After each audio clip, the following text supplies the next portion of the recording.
상실 그거로 인해서 고통을 당합니다. 그런데 우리가 성경 말씀은 알지만 그것이 완전히 마음까지 깊숙이 다가오지를 않았습니다. 그것이 어떤 것이냐면 우리의 삶은 풀과 같으며 꽃과 같으며 안개와 같으며 이 사는 삶이 잠깐이라는 거, 잠시의 삶이라는 거. 이 내적 치유 가이드의 이 앞장에 이 그림이 있습니다. 두 사람이 지금 낚시질을 하고 있습니다. 그런데 석양이 지고 있습니다. 시간이 많지 않다는 얘기죠. 제가 상심한 그런 그 분들을 많이 카운슬링을 합니다. 교도소 안에서. 36살 된 샬린이라는 여자가 자기가 계속 똑같은 꿈을 꾸는데 왜 이 꿈을 꾸는지 모른다고 얘기를 했습니다. 그 꿈에 2년 반 전에 자기에게 하나뿐이던 남동생이 그 친구가 살해해가지고 죽은 후인데 그 동생이 나타나서 꿈에 그렇게 자꾸만 나는 이제 가야 돼. 나는 가야 돼. 그런 얘기를 한다는 거예요. 근데 그 뜻의 의미를 모르겠다고. 그런데 이 샬리는 이 상심 자기 동생을 그 잃은 후에 굉장히 큰 분노가 그 마음에서 자라고 있었습니다. 왜냐하면 사실은 자기 동생을 죽인 남자가 법적으로 문제가 있는 사람이었습니다. 그래서 자기 남동생이 도와주려고 자기네 집에 들어오게 했습니다. 그랬는데 들어와서 그 마약을 훔치기 시작했습니다. 이 집에 마약이 있었습니다. 그러니까 남동생이 나가라고 했습니다. 나가라고 하니까 그 자기가 있던 방에 가가지고 권총을 가지고 와가지고 자기 남동생을 쏘아서 죽였습니다. 그리고서는 경찰에 붙잡히니까 뭐라고 얘기했느냐면 남동생이 먼저 공격을 했기 때문에 자기는 방어로 자기가 권총으로 쐈다. 그렇게 얘기를 했습니다. 그래서 그 사람은 전에 그 문제가 있었던 그 법적으로 한 5년 받았는데 그 남동생을 죽인 거에 대해서는 자기가 형을 받지 않았습니다. 이 샬리는 너무나 분노로 가득 찼습니다. 남동생이 보고 싶은 건 남동생은 자녀가 둘이 있는데 이 남자도 자녀들이 있는데 이 남자는 5년 후면 나와가지고 자기 가족과 살 수 있을 텐데 자기 남동생은 이미 갔으니 거기서 너무 분노에 가득 차가지고 이 고통 안에서 매일 고통을 당하고 있었습니다. 그래서 저에게 어떻게 해야 좋을지 모르겠다고 그렇게 상담을 해왔습니다. 그래서 그랬죠. 문이 많이 열렸습니다. 상실 남동생을 보내는 편지를 쓰십시오. 작별의 편지 쓰고 하나님께 이제 남동생을 보낸다는 그 기도의 문도 쓰고 또 용서의 그 기도를 또 하나님께 쓰라고 했습니다. 이 남동생을 죽인 사람을 용서해야지만이 이 방 안에서 나올 수 있다는 거. 그래서 처음에는 참 이 용서가 힘들었습니다. 샬린에게. 그런데 너무나 그 아픔 속에서 살고 있으니까 자기도 더 이상 이 아픔 속에서 살 수 없다고 이제는 내가 용서를 해야 되겠다 그래서 편지를 썼다고 했습니다. 편지를 쓰고 또 하나님께도 편지 쓰고 용서하는 편지 쓰고 그 편지를 쓴 후에 그 하나님께 편지 쓴 거 그 굿바이 레터 편지 쓴 거를 자기 엄마한테도 보냈대요. 그랬는데 거기에서 전에는 그 분노의 마음이 너무 불타가지고 이 남자가 남은 어떻게 죽일까 그거를 보복을 계획하고 있었던 여자였습니다. 근데 그것이 마음이 변해가지고 용서하게 되고 그 고통이 안에서 나오게 돼서 이 여자가 얼굴에 기쁨이 가득한 미소가 가득한 완전히 변화된 여자가 되었습니다. 그래서 여러분들 이게 굉장히 심플한 것 같잖아요. 근데 문이 어떤 것이 열려 있느냐에 따라서 우리가 거기서 어떻게 치유를 받을 수 있는가 그거를 알 수가 있습니다. 저는 사실은 여동생이 18살 때 저는 21살 때였고 교통사고로 자동차를 타고 가다가 트럭에 들어받아서 그 자리에서 죽었습니다. 여동생이. 그때 그 상처 그거는 너무나 컸기 때문에 이 사실은 여러분들이 어떤 사람이 누가 그 동생을 잃었대, 가족을 잃었대, 자식을 잃었대, 남편 아내 잃었대 그럴 때 그거를 굉장히 그들의 아픔을 이해를 해줘야 됩니다. 왜? 그게 굉장히 큰 상처입니다. 그래서 저는 그 21살 때 이 여동생이 죽은 후에 그 상실 그 문이 열림과 동시에 아버지에 대한 분노가 벌써 이미 있었는데 엄마를 때렸기 때문에 우울증과 벌써 그 어려운 상태에 있었던 그 상태에서 더 고통이 생기기 시작했습니다. 영적인 고통의 문이 열리기 시작했습니다. 그래서 그 당시에 제가 알지도 못하는 악몽이 그냥 마귀가 목을 조리고 길에 걸어가면은 마귀들의 형상이 사람들 얼굴에서 보입니다. 마귀와 일하고 있는 사람들은 그 사람들의 얼굴에서 마귀의 형상이 나타나는데 그런 사람들 보면 그런 사람들이 저를 공격을 합니다. 몸을 때리는 거예요. 실제로. 이게 눈은 안 보이는데 그걸 압니다. 왜? 벌써 제가 이 마귀 형상을 봤기 때문에. 그리고 집에 오면은 쓰러지면은 어머님께서 기도를 하면 일어났습니다. 그러니까 그 안에서 저는 뭐 우울증이라고 하면 거기에서 굉장히 깊게 들어갔었는데 그 안에서 어머님께서 성경을 읽어라. 그것이 가장 좋은 권고의 말씀이셨습니다. 그전에는 교회를 다녔는데 성경을 제대로 안 읽고 교회 가서 그냥 설교만 듣고 그래서 하나님에 대해서 잘 몰랐습니다. 그래서 성경을 읽으면서 로마서를 읽으면서 완전히 제가 내가 죄인이구나. 내가 하나님은 살아계시구나. 예수님께서 나를 위해 이렇게 십자가에 못 박혀 돌아가셨구나. 그거에 대한 확실한 그 믿음이 왔습니다. 그때서야 왔습니다. 그래서 하나님께 용서를 구하고 그때 마음의 평안함을 생전에 처음에 평안함이 있다는 것도 몰랐는데 마음의 평화를 찾았습니다. 그때 아버지가 아직도 그렇게 완전한 상태가 아니었지만은 그때 처음으로 저는 부모님들에 대한 감사가 생겼습니다. 나를 이 세상에 낳게 해주셨다는 것. 그전에는 왜 낳게 했나. 그전에는 저의 삶에 대한 의미도 찾지 못했고 아픔만 항상 바라보았기 때문에 그렇게 힘이 들었는데 이제는 완전히 예수님을 찾은 후엔 성경을 가지고 다니면서 어디든지 가면 성경을 가지고 다니면서 읽으면서 하나님의 임재를 느끼고 하나님 안에서 기쁨과 평안함을 완전히 찾았습니다. 그렇지만은 저희 그 아버지가 돌아가신 후에 그냥 용서하고 그냥 지나버리고 그렇게 영향을 많이 안 받았습니다. 근데 이제 남편과 결혼한 지 거의 30년대 됐었을 때 남편이 벼랑간에 교통사고로 갔습니다. 목사였는데 목사 생활 한 20년 한 후에 간 거죠. 그랬었을 때 저는 사실은 내가 하나님의 음성을 듣는 걸 몰랐더라면 지금도 오늘도 제가 슬퍼할 것이었습니다. 그렇습니다. 왜? 어떻게 문을 닫는지를 몰랐기 때문에. 근데 저는 사실은 남편을 생각하고 죽을 때까지 그 남편을 그 위에 슬퍼하려고 그렇게 생각을 했습니다. 그게 저는 정상인 줄로 알았습니다. 근데 하나님께서 하신 말씀이 내가 너를 치유할 수 있는데 네가 계속 내 남편을 붙잡고 있다. 그러니까 남편을 달라는 거예요. 참 어려운 일이 사택에서 살고 있었기 때문에 그 사택에서 옮겨나가는 게 그렇게 힘이 들었습니다. 사택에서 나가면서 집을 사가지고 나가면서 주님께서 이렇게 말씀하셨습니다. 네가 들어가는 집에 네 남편 데리고 들어가지 말라. 그게 뭐냐면 주님께서 남편을 완전히 하나님께 드리란 얘기였어요. 근데 그거를 못하고 있는 거예요. 제가. 그러니까 맨날 제가 3주 동안을 직장을 못 갔습니다. 그래서 3주가 지난 후에 내가 오늘 가서 예배를 인도할 수 있을까 하고 교도소를 들어갔는데 그래서 제가 할 수 있을지를 몰랐기 때문에 한 다른 인턴을 목사님을 데리고 갔습니다. 그래서 내가 만약에 인도 못하면 인도해 주세요.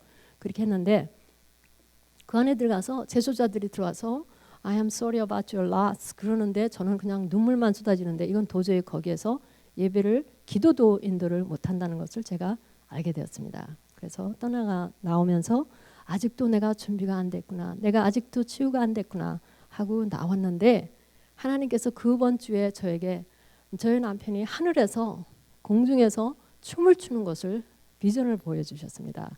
그 환상을 통해서 남편은 아주 그냥 춤을 그렇게 잘 추는데 남편이 그렇게 얼굴이 행복한 얼굴이었습니다. 세상에서 본 그 얼굴이 아니고 완전히 행복한 얼굴.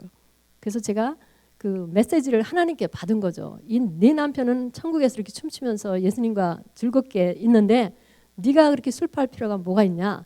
그 메시지를 받은 거였습니다. 그래서 그 다음 날도 제가 직장에 가서 예배를 인도하고 사역을 시작할 수가 있었습니다.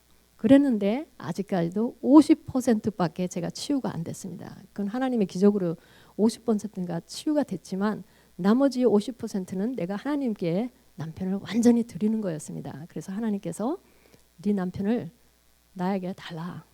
그 말씀을 계속 하시는데 하기 싫어서. 근데 이제 끝내는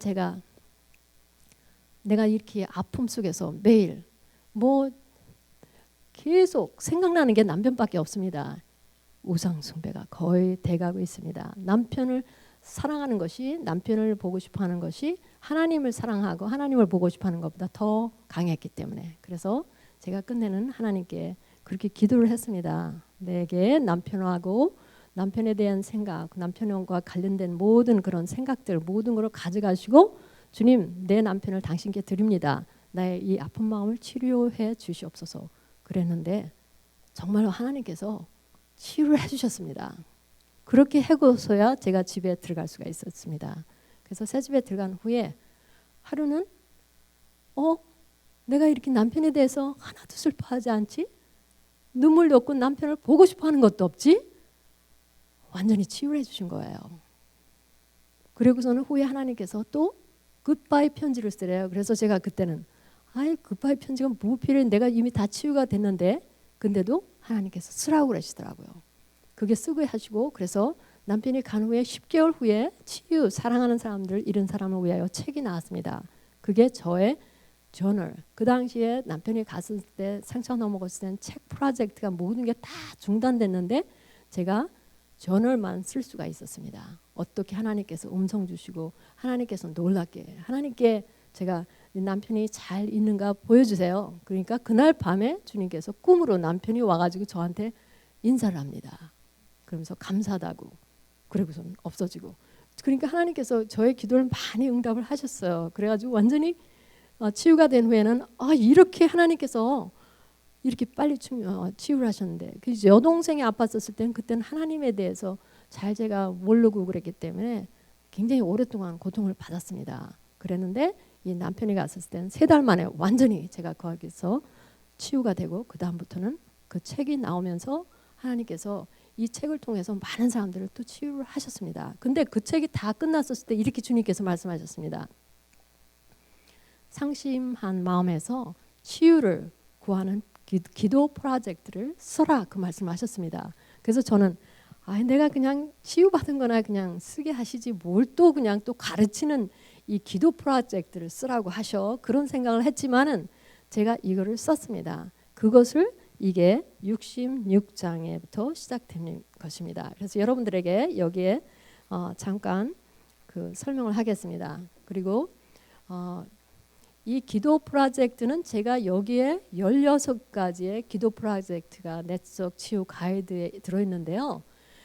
기도 프로젝트가 항상 시작하는 것이 복음서를 읽으라고 합니다. 예수님을 알으라고. 그래서 30분 동안은 하루에 매일 복음서를 읽고 예수님을 아십시오. 그 다음에 30분 동안은 기도를 하되 15분 동안 50%는 하나님께 얘기하고 50% 15분 동안은 하나님 앞에서 잠잠히 기다리라고 합니다. 그래서 이 침묵 기도를 통해서 하나님 앞에서 음성 듣는 거를, 그 음성이 저를 그만큼 치유를 빨리 하게 해 주셨습니다. 인도를 해 주셨기 때문에.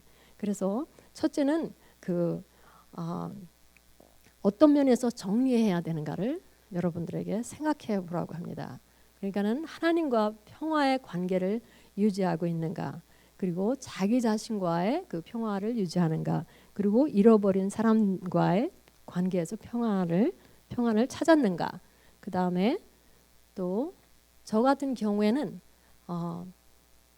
저의 남편이 교통사고였기 때문에 남편과 관계된 사람들과 평화를 찾았는가, 그것을 생각해 보았습니다.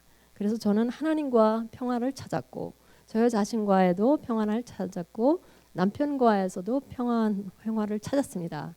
그런데 저희 남편과 그 사고가 난 그 세 티네이저 학생들, 남학생들이 있었습니다. 그 중에서 하나는 꽤 많이 다쳐가지고 수술까지 해야 됐을 정도였습니다. 근데 그 애들을 주님께서 이 책이 나오고 그랬었을 때 그 애들을 컨택을 하라고 말씀하셨습니다. 그래서 제가 그 애들을 다 컨택을 해가지고 만났습니다. 만나가지고 그 사람들에게 저희 남편의 실수였습니다. 저희 남편이 이 햇빛이 이 가리는 것으로 인해서 이 턴을 랩턴 하지 않아야 될 때 했습니다. 그 차가 와가지고 부딪혀가지고 완전히 남편이 차가 굴러지면서 금방 한 거죠. 그랬는데 그 애들 셋을 엄마하고 다 만났습니다. 만나가지고 제가 그렇게 얘기했죠. 내 남편이 너네들을 아프게 할 사람이 아니다. 그렇지만 실수했으니까 내 남편 용서하라. 그렇게까지 얘기하고 그 애들이 그 운전사가 굉장히 그 죄책감에서 시달렸습니다. 자기가 잘못은 안 했지만 그래도 사람이 죽었으니까. 그랬는데 그 애도 역시 많이 그 모임을 통해서 치유가 되었고, 그래서 하나님께 참 감사드리는 건 제가 그런 거를 할 사람이 아니었는데 그렇게 만나가지고 아주 좋은 그 미팅이 되었습니다. 그래서 모든 면에서 평안을 찾았습니다. 저는. 그리고 이 안에서 68페이지에 이 기도 프로젝트를 위한 30일 동안의 그 기도 프로젝트가 들어있는데 거기에서 여러분 제가 말씀하신 대로 성경 읽고 또 그 하나님 그 기도하고 또 하나님을 원망하는 마음이 조금이라도 있다면 하나님께 용서를 구하라고 합니다. 저는 어떤 사고가 나든 우리가 잘못돼서 아니면 다른 사람들이 잘못해서 우리가 다치고 우리가 상처를 주는 것이기 때문에 우리 인간들의 연약한 것 때문에 죄성 때문에 우리가 상처를 주는 것이지 하나님께서 그렇게 만들어서 환경을 만들어서 그렇게 했다고 생각을 하지 않기 때문에 저는 하나님에 대한 원망이 한 번도 없었습니다. 어떤 삶에서든지 어떠한 그 상심감에서든지. 그래서 만약에 여러분들이 하나님에 대한 원망이 있다면은 거기에 대해서 용서를 구하시고 하나님께 편지 쓰기를 하라 그래요. 공책을 하나 준비해서 이 아픈 사람들은 이 자기의 마음을 갖다가 이 다른 사람하고 만나서 계속 똑같은 얘기를 또 할 수가 있고 또 할 수가 있습니다. 그러지 마시고 그 공책 하나 준비해서 하나님께 편지를 쓰라 그래요.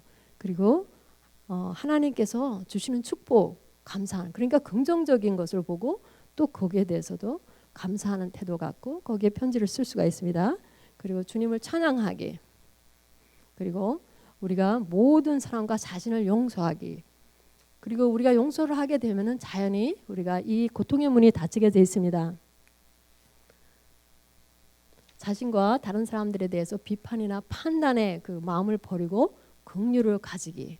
그러니까는 저는 사실은 이 학생들이 내가 만나자고 그랬을 때 좀 꺼려진 것이 우리는 만나려고 하려고 하지 않을 텐데 어떻게 만나려고 하지? 그 생각을 했다는 거예요.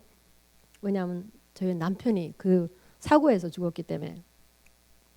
그런데 긍휼이라는 것은 사실은 그 상대편이 어떤 상태에 있는가를 우리가 알고 그거를 이해하고 받아주고 그거를 우리가 정말 사랑으로 대할 수 있으면 긍휼을 가질 수가 있잖아요. 그러니까 그 사람들이 내가 그 사람들이 그 죄책감, 죄책감도 자기네들이 잘못한 것도 아닌데 그렇게 있는 사람들 그거를 없애주려고 노력하고 있다는 거를 그 사람들이 알고 감사하게 생각했습니다. 그리고 일기 쓰라고 그래요. 제가 사실은 일기 쓰는 것, 저널 쓰는 것을 굉장히 권고를 합니다.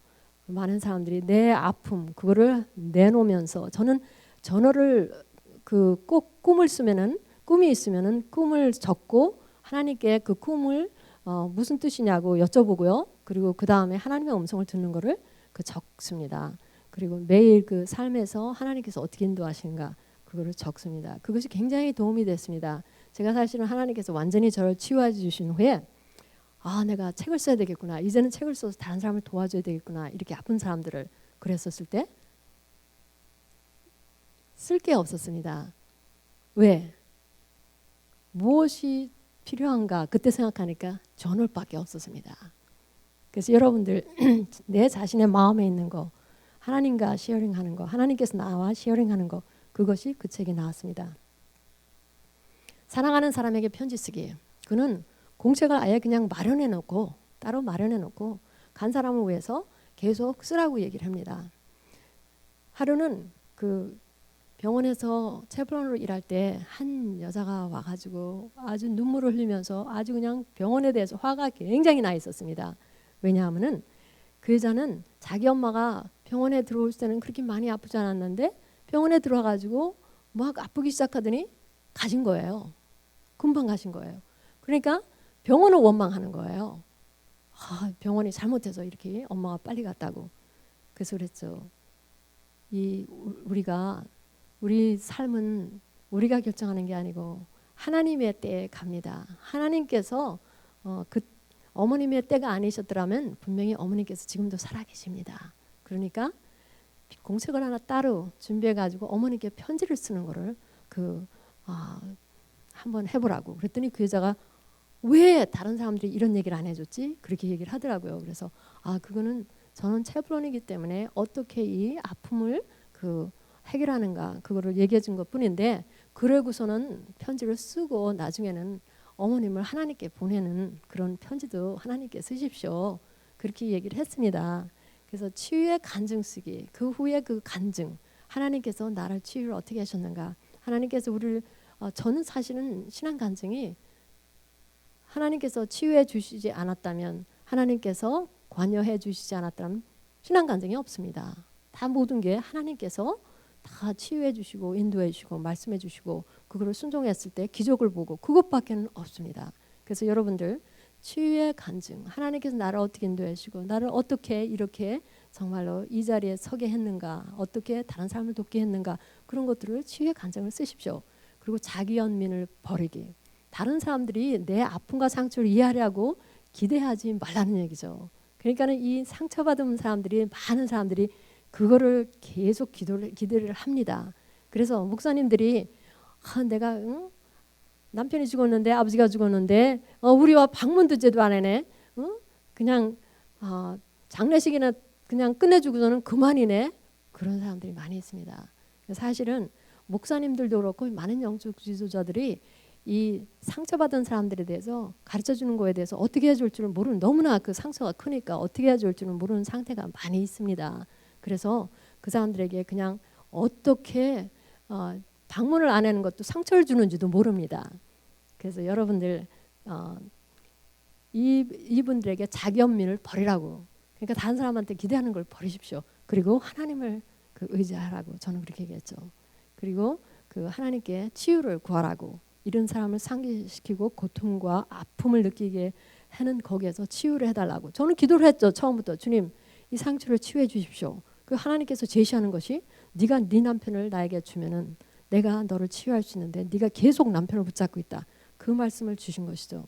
그래서 또 이제 예수님께 아픈 부분을 만져주시고 치유해달라고 구하고 충격적인 기억이 있다면 그것을 위해서 주님 이것도 치유해 주셔서 내가 다시는 이렇게 매일 과거 충격 재발에서 고통을 당하지 않도록 그 문을 닫아주세요.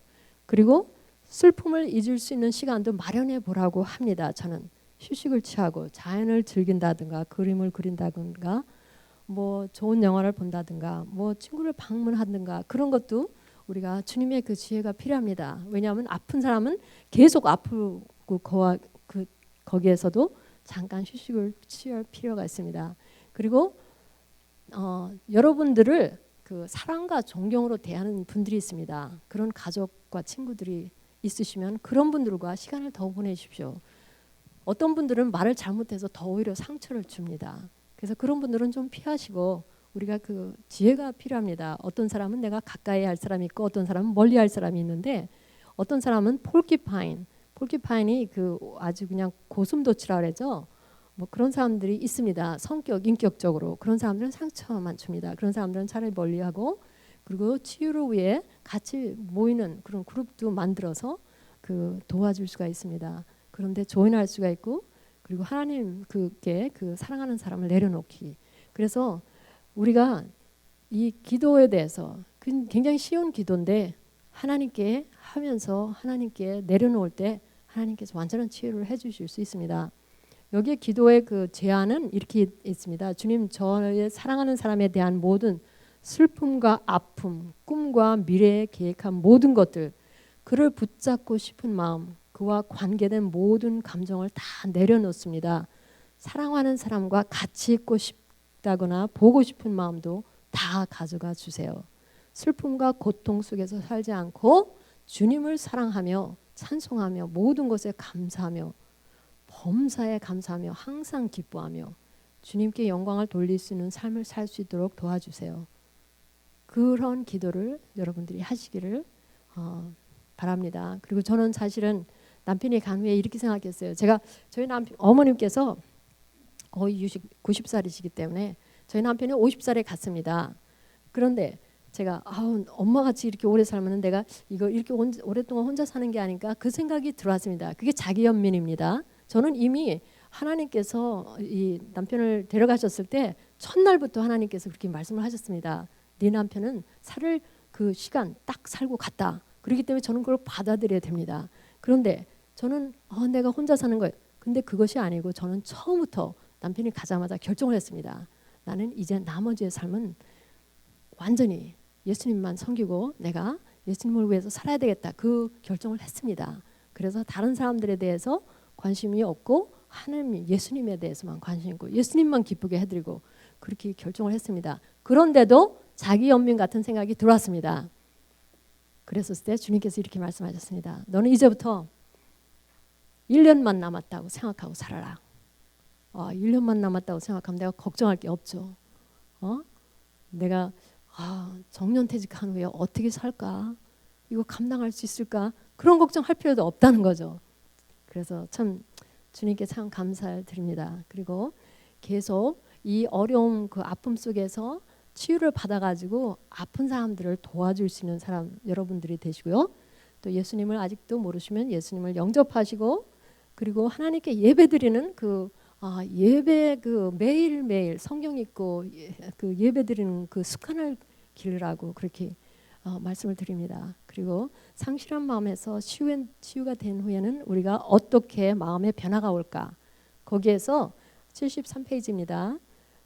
이 책이 사실은 한국에서 전자책으로 내적 치유 가이드로 출판이 됐습니다. 그렇기 때문에 여러분들이 혹시 한국에서 계신 분들 원하시면은 이영희 목사 해가지고 내적 치유 가이드 하면은 전자책으로 그 다운로드해서 읽으실 수가 있습니다. 이 상실한 마음에서 치유된 후에는 더 이상 슬픔과 아픔을 느끼지 않고 비탄 속에 잠겨 있지 않습니다. 그리고 다른 사람들의 아픔을 더 공감하면서 그들을 도와줄 수가 있습니다. 아픈 사람, 상처가 큰 사람이 다른 사람을 도와줄 수가 없습니다. 그래서 많은 기독교인들이 이 상실감 속에서 그 문이 열려가지고 그 안에서 내가 빨리 그냥 하나님께 가야지 그런 사람들도 있습니다. 근데 그것이 아니고 하나님께서 원하시는 것은 거기에서 우리가 치유를 받고 하나님을 위해서 더 일할 수 있는 그러한 우리들이 되기를 원하십니다. 그래서 예수님께서 수고하고 무거운 짐 자들아 다 내게로 오라 내가 너희를 쉬게 하리라 그 말씀이 맞습니다. 그래서 여러분들에게도 계속 제가 권고하고 싶은 것은 이렇게 아픈 사람들을 도와줄 수 있는 여러분들이 되시기를 그리고 아픔 속에서 지금도 계시다면 거기에서 치유받을 수 있는 여러분들이 되기를 기원합니다. 기도하겠습니다.